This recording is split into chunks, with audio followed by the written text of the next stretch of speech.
আজ আমরা পড়ব রেইনকোট। অসাধারণ এই গল্পের রচয়িতা আখতারুজ্জামান ইলিয়াস।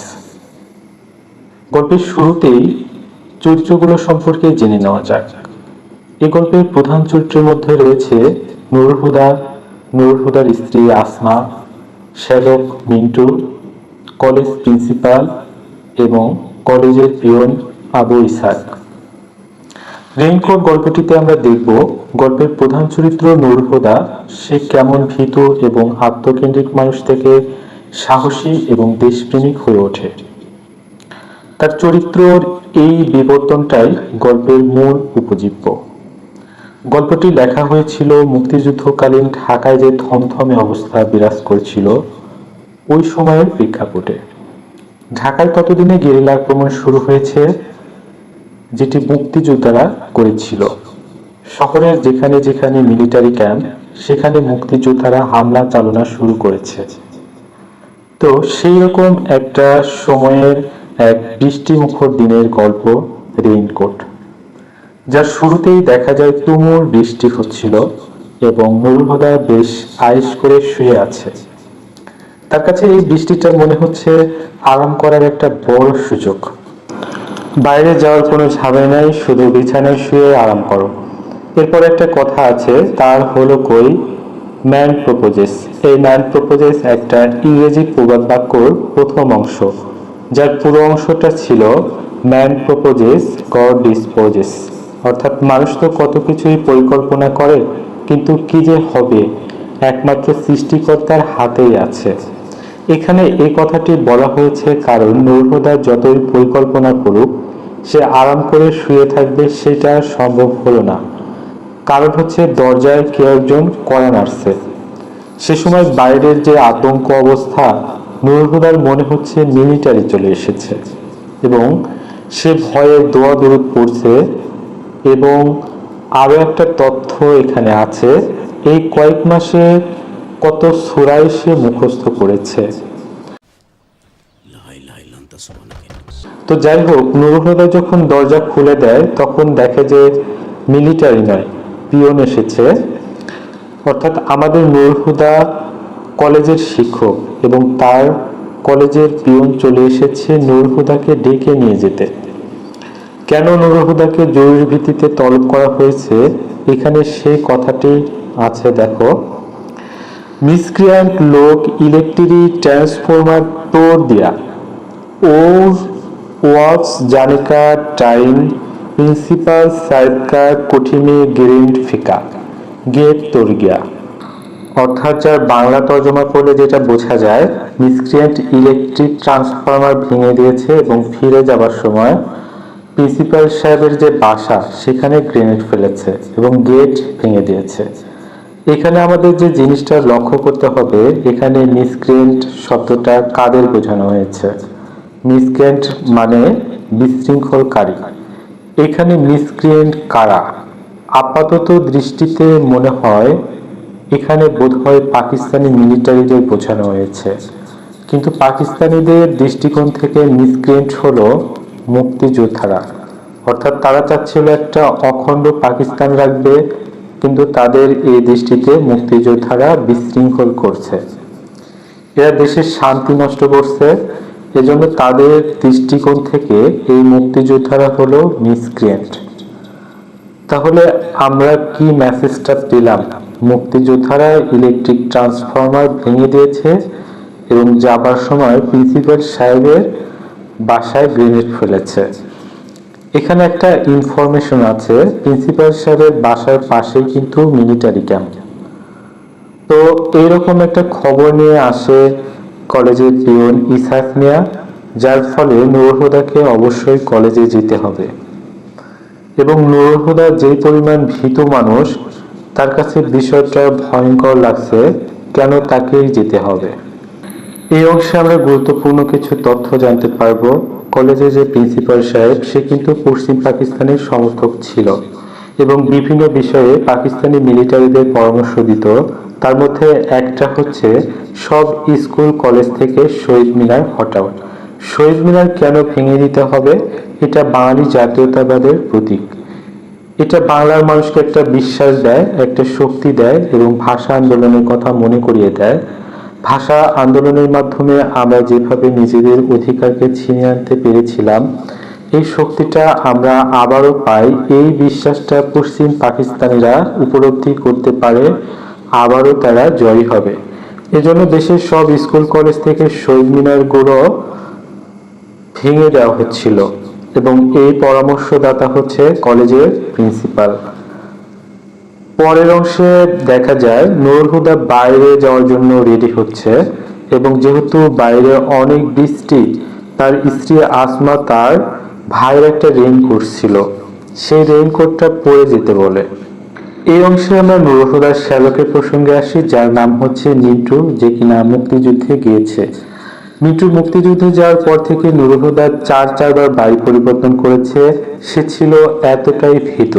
সে কিন্তু মুক্তিযুদ্ধে যায়নি, গিয়েছে তার শ্যালক। কিন্তু এই খবরটা যদি কেউ জানে তার উপর কি যেতে পারে, এই কারণে সে বারবার বাড়ি বদলেছে। পরের অংশে দেখতে পাই নুরুল হুদা রেইনকোট গায়ে দিয়ে বাড়ি থেকে বের হচ্ছে, উদ্দেশ্য কলেজ। তারপরে সে বাসে ওঠে এবং বাসে উঠে তার বেশ কিছু মজার অভিজ্ঞতা হয়। বাসের লোকজন তার দিকে অদ্ভুত দৃষ্টিতে তাকিয়ে থাকে, অর্থাৎ এই রেইনকোট গায়ে দেওয়ার পর তার ভিতরে একটা রহস্যজনক ইমেজ তৈরি হয়েছে এবং বাসের যাত্রীদের চিন্তায় ফেলে দিয়েছে যে এই লোক কি মুক্তিযোদ্ধা নাকি মিলিটারি। যাই হোক, বাসের লোকজন, এমনকি বাসের হেল্পার, বাসের ড্রাইভার সবাই এত বিভ্রান্ত হয় যে তার ভেজা রেইনকোট থেকে পানি পড়ে বাসের মেঝে ভিজে যাচ্ছে, সেখানে কেউ কিছু বলছে না। সবাই বেশ বিভ্রান্ত এবং সবচেয়ে মজার ব্যাপার যেটা, এই বাস থেকে তড়িঘড়ি করে কয়েকজন লোক নেমে যায় এবং নুরুল হুদা মজা পেয়ে যায়। তার মনে হয় এই লোকগুলো হয়তো চোর অথবা পকেটমার, তাকে দেখে ভয় পেয়েছে এবং এখান থেকে নুরুল হুদার ভেতরে একটা সাহস সঞ্চার হয়। রেইনকোট পরার পর তার ইমেজটা একটু পরিবর্তন হয়েছে, এটা সে বুঝতে পারে এবং এই জিনিসটা তার মানসিকতাতেও পরিবর্তন আনে। সে মনে মনে ভাবতে থাকে, আমি যদি ভালো মানুষ হতাম, অর্থাৎ সাহসী মানুষ, যে মানুষের অপরাধ ধরতে পারে বা যুদ্ধে যেতে পারে, তাহলে মানুষ তাকে কিভাবে সমীহ করত। এবং এইখান থেকে তার মনোজগতে পরিবর্তন ঘটতে থাকে। এরপরের একটা দৃশ্যে দেখা যায় মিলিটারিরা সব গাড়ি থামিয়ে থামিয়ে চেক করছে কোথাও মুক্তিযোদ্ধা আছে কিনা। তো এইখানে লম্বা ও খুব ফর্সা এক মিলিটারি নুরুল হুদা যে বাসে ছিল সেই বাসে ওঠে, কিন্তু নুরুল হুদাকে দেখে মিলিটারিও ঘাবড়ে যায়, অর্থাৎ নুরুল হুদার দৃষ্টি, তার মুখের ভঙ্গি এতটাই আত্মবিশ্বাসী ছিল যে মিলিটারিও একটু বিভ্রান্ত হয়ে যায়। সে তাকে কিছুই বলতে পারে না এবং এক পর্যায়ে ওই মিলিটারি কিছুই না বলে বাস থেকে নেমে যায়। এখানে দেখো যে আমরা দেখেছি যে নুরুল হুদা দরজায় কড়া নাড়ার শব্দে সে কেমন ভীত সন্ত্রস্ত হয়েছিল। সে ভেবেছিল মিলিটারি চলে এসেছে এবং দোয়া দরুদ পড়া শুরু করেছিল। সেই নুরুল হুদা এই 2-1 ঘন্টার ব্যবধানে এতটাই সাহসী হয়েছে যে সে একজন মিলিটারির সামনে কতটা আত্মবিশ্বাসী দৃষ্টিতে তার দিকে তাকিয়েছিল যে এক পর্যায়ে ওই মিলিটারির বাস থেকে নেমেই যায়। এই যে তার ভিতরে একটা পরিবর্তন এবং বেশ বড় একটা পরিবর্তন, এটাই কিন্তু আসলে এই গল্পের মূল উপজীব্য। আসলে এই রেইনকোট সেটা কিন্তু একটা প্রতীক, একজন সাধারণ মানুষের ভিতরে কিভাবে দেশপ্রেম জাগ্রত হয়, তার ভিতরে দেশের প্রতি ভালোবাসা এবং আত্মবিশ্বাস কিভাবে চলে আসছে, সেই বিষয়টাই এই গল্পের মধ্য দিয়ে দেখানো হয়েছে। একটা সময় নুরুল হুদা কলেজে পৌঁছায় এবং দেখা যায় কলেজে তার জন্য কয়েকজন মিলিটারি অপেক্ষা করছে, যারা তাকে চোখ বেঁধে ধরে নিয়ে যায়। তারপরে তাকে একটা অন্ধকার ঘরে বেঁধে রাখা হয় এবং বারবার কিছু প্রশ্ন জিজ্ঞাসা করা হয়। প্রশ্নগুলোর সারমর্ম ছিল এরকম: কলেজে কিছুদিন আগে কয়েকটা লোহার আলমারি কেনা হয়েছে এবং ওগুলো কারা বয়ে নিয়ে এসেছিল, অর্থাৎ আলমারিগুলো যে কুলিরা বয়ে নিয়ে এসেছিল সেই কুলিরা আসলে ছদ্মবেশী মুক্তিযোদ্ধা ছিল। এবং কুলিরা নুরুল হুদার সাথে নাকি কি কথা বলেছে এটা দেখা গিয়েছে। এ কারণে নুরুল হুদাকে সন্দেহ করে ধরে আনা হয়েছে। মিলিটারিরা যে তথ্য সরবরাহ করে সে তথ্য মোতাবেক নুরুল হুদাকে এটাই জানিয়েছে।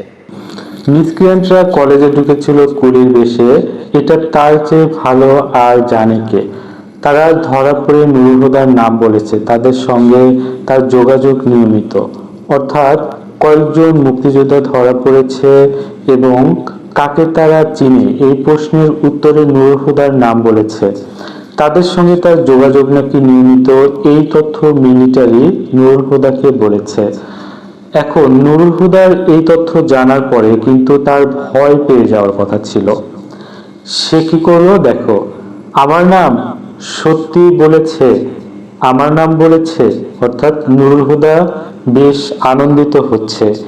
যে নুরুল হুদা মুক্তিযোদ্ধাদের থেকে শতভাগ দূরত্বে থাকতো, সবসময় যে এসব নিয়ে কথাই বলতো না, এবং সে ভিতরে ভিতরে একটা উত্তেজনা অনুভব করছে যে তার নাম মুক্তিযোদ্ধারা বলেছে।